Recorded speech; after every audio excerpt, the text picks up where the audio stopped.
کونین کیا ہے خلد کا قبضہ لیے ہوئے. اس کی تاریخ تو پرانی ہے، یہ نئی نہیں ہے. شیطان کے پجاریوں نے ہی دنیا میں سب سے پہلے پورنوگرافی کو شروع کیا تھا. پورنوگرافی، گندی تصویروں کو بنانا، یہ سلطان صلاح الدین ایوبی کے زمانے میں شروع کیا گیا ہے. صلاح الدین ایوبی، ان کے جو نوجوان سپاہی تھے، ان کی تو حالت ایسی تھی اللہ پر. سوچو آپ، 12,000 کی تعداد میں لوگ تھے اور 4 لاکھ عیسائیوں کے ساتھ لڑ رہے تھے. 12,000 کہاں، 4 لاکھ کہاں. رومی فوجیوں نے جب صلاح الدین ایوبی کے 12,000 کے ساتھ لڑائی کی اور صرف 3 دن کے اندر ان کے دانت کھٹے کر دیے تھے یہ مسلمان سپاہی، تو انہیں سوچنے پر مجبور ہونا پڑا کہ آخر ان کے پاس کون سی قوت ہے، کون سی طاقت ہے. شہادت ہے مطلوب و مقصود ہے مومن، نہ مال غنیمت نہ کشور کشائی. سچ کہا ہے کہ مومن جو لڑتا ہے اس کا صرف اور صرف مقصود شہادت حاصل کرنا ہے. اسے نہ مال غنیمت سے مطلب ہے نہ بادشاہت سے. تو جو نوجوان صلاح الدین ایوبی کے ساتھ تھے، وہ جس میدان میں جاتے تھے وہ شیر کی طرح حملہ آور ہوتے تھے. اب ان لوگوں نے ان تمام طاقتوں سے مقابلہ کرنے سے شکست تسلیم کر لیا اور ایک نیا کام شروع کیا. اس وقت جو عیسائی ایک بہت بڑا مورخ ہے، وہ لکھتا ہے کہ پہلے تصویریں بنائی، عورتوں کے ننگی تصویریں، جس میں خاص مخصوص پارٹ کو ظاہر کر کے تصویریں بنا کر صلاح الدین ایوبی کے فوج میں یہ ڈالی گئی، پیش کی گئی. تو رات کے وقت سننے میں آیا کہ کچھ فوجی غائب ہو رہے ہیں اپنے خیموں سے، اور رات کو بیٹھ کر کے یہ دیکھتے ہیں، کیونکہ فوجی گھروں سے باہر رہتے ہیں، اکثر جہاد میں مصروف ہیں. تو اب ان کے انٹرٹینمنٹ کے لیے جب یہ چیزیں دی گئیں تو بہت سارے فوجیوں میں اخلاقی بگاڑ آنا شروع ہوا. بہت جلدی ہی صلاح الدین ایوبی رحمۃ اللہ علیہ کو خبر ہو گئی. بعد میں آپ نے تحقیق کیا تو پتا چلا کہ کچھ فوجیوں کے نوجوانوں کے ہاتھ میں گندی عریاں تصاویر، ننگی تصویریں آ رہی ہیں، کہیں سے آ رہی ہیں، اور وہ اس کو دیکھتے ہیں اور رات اسی میں بہلا رہے ہیں. تو صلاح الدین ایوبی نے سخت ترین سزائیں دیں، اس طرح کی تصویریں مٹائیں. لیکن اب یہ عیسائی مشنری کو اس وقت پتا چل گیا کہ یہ حملہ ہمارا کارگر ہو گیا ہے، کام آ چکا ہے. تو اسی پر انہوں نے محنت شروع کی، اس کو ڈیولپ کیا، یہاں تک کہ صلاح الدین ایوبی اپنی زندگی میں جتنا ہو سکا انہوں نے روکا. آپ کے انتقال کے بعد تو پھر ان کو آزادی تھی، اور ایسی آزادی کہ اس وقت چھوٹی چھوٹی سی ایک کٹیا لے کر بیٹھے ہوئے جو گورنر تھے، ان کے گھروں تک بھی انہوں نے یہ پورنوگرافی شروع کی، عورتوں کی ننگی تصویریں. اور پھر زمانہ بڑھتا ہوا ترقی کی طرف آیا تو 18ویں صدی میں یہی گندی تصویریں یورپ میں، مغرب میں ویڈیو کی شکل میں چلائی جانے لگی. 18ویں صدی میں ہی امریکہ میں اور کچھ یورپین کنٹریز میں سینما میں گندی فلمیں دکھائی گئی، جس کو دیکھنے کے لیے ہجوم بڑا آیا. یہ فلمیں بعد میں آئیں، پہلے گندی فلمیں آئیں جس میں مخصوص اعضاء دکھا کر کے مردوں کو اور عورتوں کو ورغلایا گیا. یہ سب ڈیول ورشپرز کے کام میں بتا رہا ہوں، شیطان کے. اور پھر اس میں ترقی کرتے کرتے یہاں تک وہ آئے کہ جب انہوں نے دیکھا کہ اب لوگ وہاں یورپ کے دیکھ دیکھ کر کے تھک چکے تھے، وہی ساری چیزیں دکھائی جا رہی ہیں. پھر انہوں نے جب دیکھا کہ بزنس سلو ہو چکا ہے، تب پھر انٹرنیٹ کا زمانہ آیا.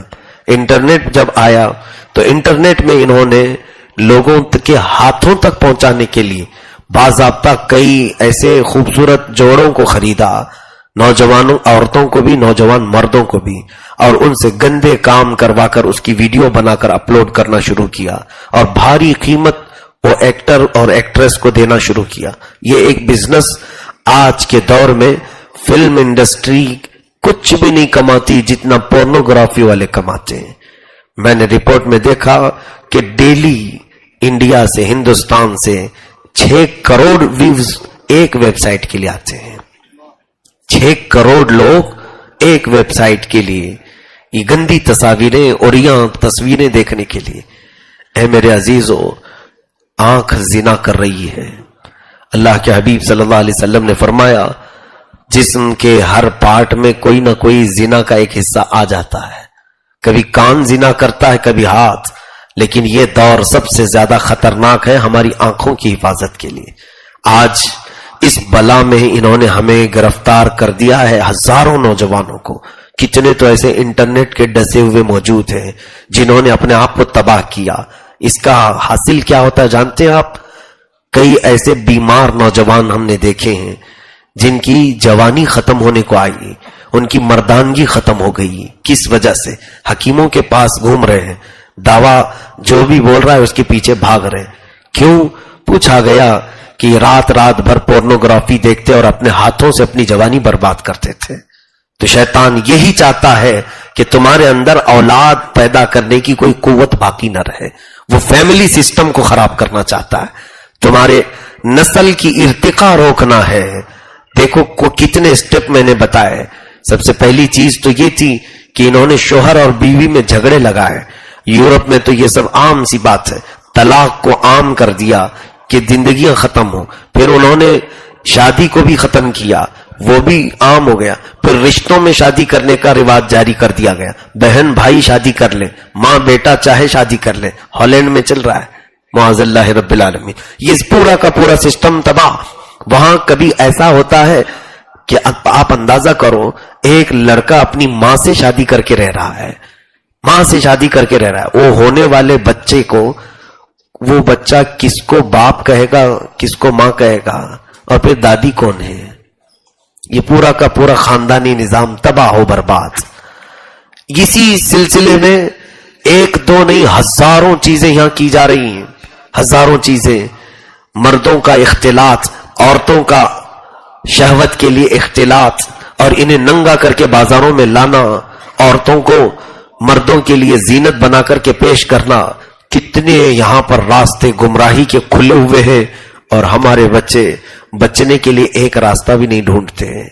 ایک مرتبہ بھی کوئی آ کر یہ نہیں سوال کرتا. سارے سوال طلاق کے ہی ہوتے ہیں، سارے سوال اپنے بزنس نہ ہونے کے ہی ہیں. اکثر لوگوں کی شکایت کیا ہے؟ دھندا نہیں چل رہا ہے، بیماری ہے، بچے بات نہیں سن رہے ہیں. لیکن کبھی یہ کیوں نہیں پوچھا کہ ہزاروں گنا آس پاس منڈلا رہے ہیں، میری آنکھوں کی حفاظت کے لیے بھی کوئی وظیفہ بتا دیجیے. کیا سب کی بچی ہوئی آنکھیں؟ آج یہ حال تو یہ ہے کہ آنکھ نیچے کر کے چلو تو گاڑیوں سے ایکسیڈنٹ ہونے کا اندیشہ ہے، کھول کر کے چلو تو ایمان کا ایکسیڈنٹ ہونے کا اندیشہ ہے. کیا یہ دونوں چیزیں نہیں ہیں؟ جان بھی ہماری محفوظ نہیں، ایمان بھی محفوظ نہیں.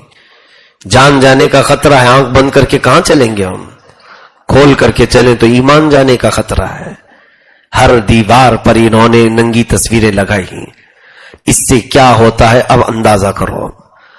ہمارے اندر اللہ رب العزت نے مومن کو ایک نور عطا کیا ہے، مومن کو اللہ تعالیٰ نے ایک نور عطا کیا. اور میرے آقا صلی اللہ علیہ وسلم نے اس نور کی فضیلت میں فرمایا ہے اتقوا فراست المؤمن فإنه ينظر بنور اللہ. اے لوگو، مومن کی فراست، اس کی حکمت سے ڈرو، اس لیے کہ مومن جب بھی دیکھتا ہے تو اللہ کے نور سے دیکھتا ہے، اللہ کے نور سے دیکھتا ہے. آپ ہمارے پاس آئے، ایک تو آپ کا چہرہ دکھ رہا ہے مجھ کو، اور ایک کیفیت ہماری یہ ہے کہ ہم آپ کا دل بھی دیکھ رہے ہیں. یہ ہے نور الہی سے دیکھنا. آپ چل کر کے آئے ہمارے پاس، بولے کچھ نہیں، آپ کے بولنے سے پہلے ہم نے آپ کے دلوں کے حالات بیان کر دی. یہ نور الہی سے ہم نے دیکھا. تو وہ ہر مومن کو حاصل ہے، لیکن وہ نور ضائع کب ہوتا ہے؟ جب یہ آنکھیں آوارہ ہوتی ہیں، جب یہ ہماری آنکھیں بے حیا ہوتی ہیں. اور شیطان مردود یہی چاہتا ہے کہ ہماری آنکھوں کا وہ نور ختم کر دیا جائے. پھر آپ سوچو، ان آنکھوں کو دیکھنے کے لیے اب ہم تمنا کریں گے کہ اللہ ہمیں رسول پاک کے چہرے کی زیارت عطا کر. ہم یہ تمنا کریں گے کہ رب ذوالجلال ہمیں تو اپنی کائنات کی قدرت کے مشاہدے دکھا دے. کس ہم ہمت کے ساتھ، کس جرأت کے ساتھ مولا کی بارگاہ میں کہیں گے؟ عزیزان گرامی، ایک بہت ہی ذمہ داری کی بات میں بچوں کے حوالے کر جا رہا ہوں. تمہارے پاس جو کچھ بھی ہے دیکھنے کے لیے، یہ مت سمجھنا کہ تمہارا پورا کنٹرول ہے موبائل پر. انٹرنیٹ پر میں جو ویب سائٹ چاہوں وہ نکال لوں اور دیکھتا بیٹھوں، مجھے کون کیا کرنے والا.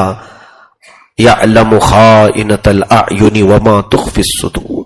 اللہ فرماتا ہے تمہاری آنکھیں جو خیانت کر رہی وہ دیکھ رہا ہے، جو تمہارے دلوں میں خیالات گزر رہے ہیں اور چھپا رکھا ہے تم نے وہ بھی مولا دیکھ رہا ہے. تم مجھ سے نہ ڈرو، نہ یہاں مولوی مولاناؤں کی باتوں سے. کیا تمہارا رب تعالیٰ کی ذات سے بھی یقین اٹھ گیا؟ کیا اللہ کی ذات سے بھی بھروسہ ختم ہو گیا؟ اور کبھی یہ بھی مت سمجھنا کہ میں عبادت گزار ہوں، میرا تقوی ہے اور مجھے کچھ نہیں کر سکتا شیطان. وہ بڑے بڑوں کے تقووں کو بھسم کر کے چلا گیا، بڑے بڑے عبادت گزاروں کی عبادت کو پل میں ختم کر کے چلا گیا. اور بنی اسرائیل کی وہ بات مجھے یاد آتی ہے. ایک بہت ہی بڑا عبادت گزار، اس کی عبادت اتنی مشہور تھی کہ وہ اپنے صومعہ سے، جہاں اس کی عبادت گاہ تھی، اس سے پوری زندگی پر باہر نہیں نکلا. اس کی عمر اس وقت 40-45 کے قریب کچھ تھی. سارے لوگ اس کے وسیلے سے دعا مانگتے تو بارش ہوتی تھی. وہ اتنا عبادت گزار تھا. تو شہر میں، جس شہر میں وہ رہتا تھا، 4 بھائی تھے، ایک بہن، اور ان کا کوئی نہیں تھا. وہ چاروں بھائی تجارت پر جا رہے تھے. انہوں نے سوچا کہ یہ جوان بہن ہے ہماری کہاں چھوڑ جائیں. تو انہوں نے کہا ایک ہی بندہ ہے جس پر بھروسہ ہو سکتا ہے، وہ ہے وہ عابد شب زندہ دار، وہ پرہیزگار، وہ متقی. تو اس عابد کے پاس آئے. انہوں نے کہا ہم تجارت کے لیے جا رہے ہیں اور آپ ہماری بہن کا صرف خیال رکھیں، وہ اپنے گھر میں رہے گی، اس کو وقت پہ آپ کسی طرح کھانا پہنچا دیں. پیسہ بھی دے دیا اور وہ لوگ تجارت پر نکلے. اب اس پرہیزگار شخص نے، یہ متقی عبادت گزار شخص نے روزانہ وقت پر کھانا پہنچانے کا کام لیا تھا. یہ بھی مخلوق کی خدمت تھی. پہنچوا دیتا تھا اس لڑکی کے گھر. ابلیس لعین ایک بزرگ کی شکل میں آیا اور اس پرہیزگار شخص سے کہا کہ وہ تنہا گھبراتی بہت ہے.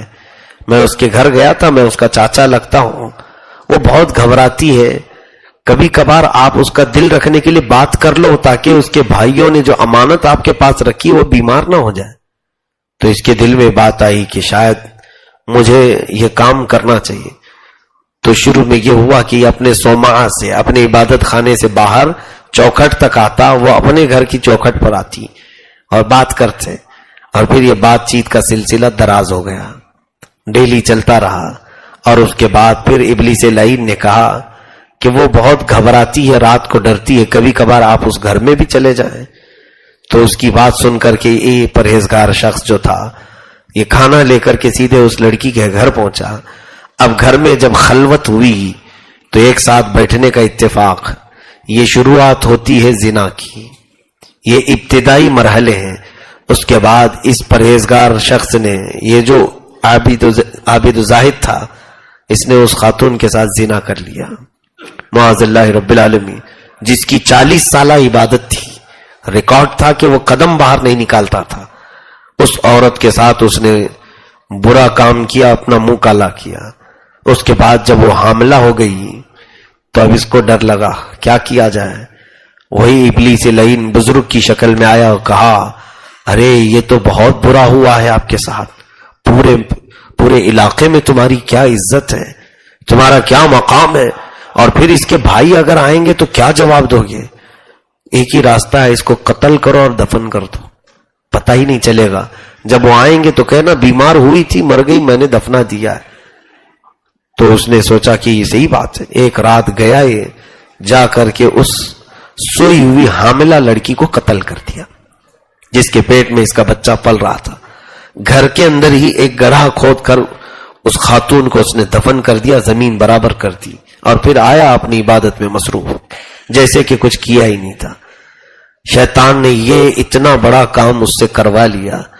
جب اس کے چاروں بھائی تجارت سے واپس آئے تو یہ رونا دھونا شروع کیا. ہے افسوس، تمہاری بہن بہت بیمار ہوئی، علاج کروایا بہت، لیکن افاقہ نہیں ہوا، موت آ گئی اور میں نے اس کو دفن کر دیا. قبرستان کی طرف لے جا کر ایک پرانی دوسری قبر دکھایا کہ یہاں تمہاری بہن دفن ہے. تو اس کے چاروں بھائیوں نے بہت گریہ وزاری کی، روئے دھوئے، اور اس کے بعد گھر آ گئے کہ ہماری اکلوتی بہن تھی وہ انتقال کر گئی. بعد میں پھر وہی ابلیس لعین وہ چاروں بھائیوں کے پاس جاتا ہے اور کہتا ہے کہاں ہے تمہاری بہن؟ کہا وہ انتقال کر گئی. کہاں ہے؟ کہا قبرستان میں. کہا وہ عابد جھوٹ کہتا ہے، وہ جس کو تم نے بھروسہ کیا ہے وہ جھوٹ بولتا ہے. تمہاری بہن مری نہیں، ماری گئی. تمہاری بہن کو قتل کیا گیا. کہا کیسے؟ کہا اس بندے نے تمہاری بہن کے ساتھ زنا بھی کیا، اسے حاملہ کیا اور ایک رات قتل کر کے تمہارے گھر میں دفن کیا ہے. یقین نہ ہو تو کھود کے دیکھ لو. وہ چاروں بھائیوں کو اس نے اس کا راز بتایا. انہوں نے تحقیق کرنے کے لیے جب گھر کو کھودا، اندر اس کی لاش مل گئی. اب کیا تھا ہنگامہ. وہ خاتون جو حاملہ مری تھی اس کی لاش ملی. جب باہر پتا چلا تو پورا کا پورا مجمع بپھر گیا. پورے لوگ سوما سے اس عابد کو نکال کر لائے. اس کے کپڑے پھاڑے گئے، اسے منہ کالا کیا گیا، جوتیاں ماری گئیں اور پھر لے جا کر کے اس کو سولی پر چڑھایا گیا. سولی پر رکھا گیا کہ اس کی سزا یہی ہے کہ اس نے زنا کیا ہے اور قتل بھی کیا ہے. اب اس کی سزا یہی موت ہے. تو جب لوگ اس کے اوپر پتھر برسا رہے تھے تب شیطان پھر اس کے پاس آتا ہے، آ کر کے کہتا ہے بہت برا ہوا تیرے ساتھ، ایسا نہیں ہونا چاہیے تھا، لیکن دیکھ میں تیری مدد کر سکتا ہوں، میں تیری مدد کر سکتا ہوں. بس ایک شرط ہے، میں یہاں سے تجھے آزاد کر کے بہت دور لے جاؤں گا جہاں یہ لوگ بھی نہیں پہنچ پائیں گے. میرے پاس قوت ہے، طاقت ہے. اس نے سولی پر چڑھے ہی کہا جلدی بتاؤ کہ کیا کرنا ہے. ابلیس لعین نے کہا کہ تو یہ کہہ کہ میرے لیے سجدہ درست ہے اور میں تیرا مالک ہوں. اس نے کہا کہ ہاں ابھی تو ہی میرا خالق و مالک سب ہے، تو ہی مجھے بچانے والا ہے. اگر یہاں سے نکلا تو میں سجدہ کروں گا. کفر بکا. اسی وقت اس کو تختہ دار پر کھینچ دیا گیا. ابلیس لعین تالیاں بجاتا ہوا بھاگ گیا. فلما کفر قال انی بریء منک. قرآن میں مولا نے فرمایا انسان کے پاس یہ آ کر کے کہتا ہے اکفر، کفر بول میں تجھے بچا لوں گا.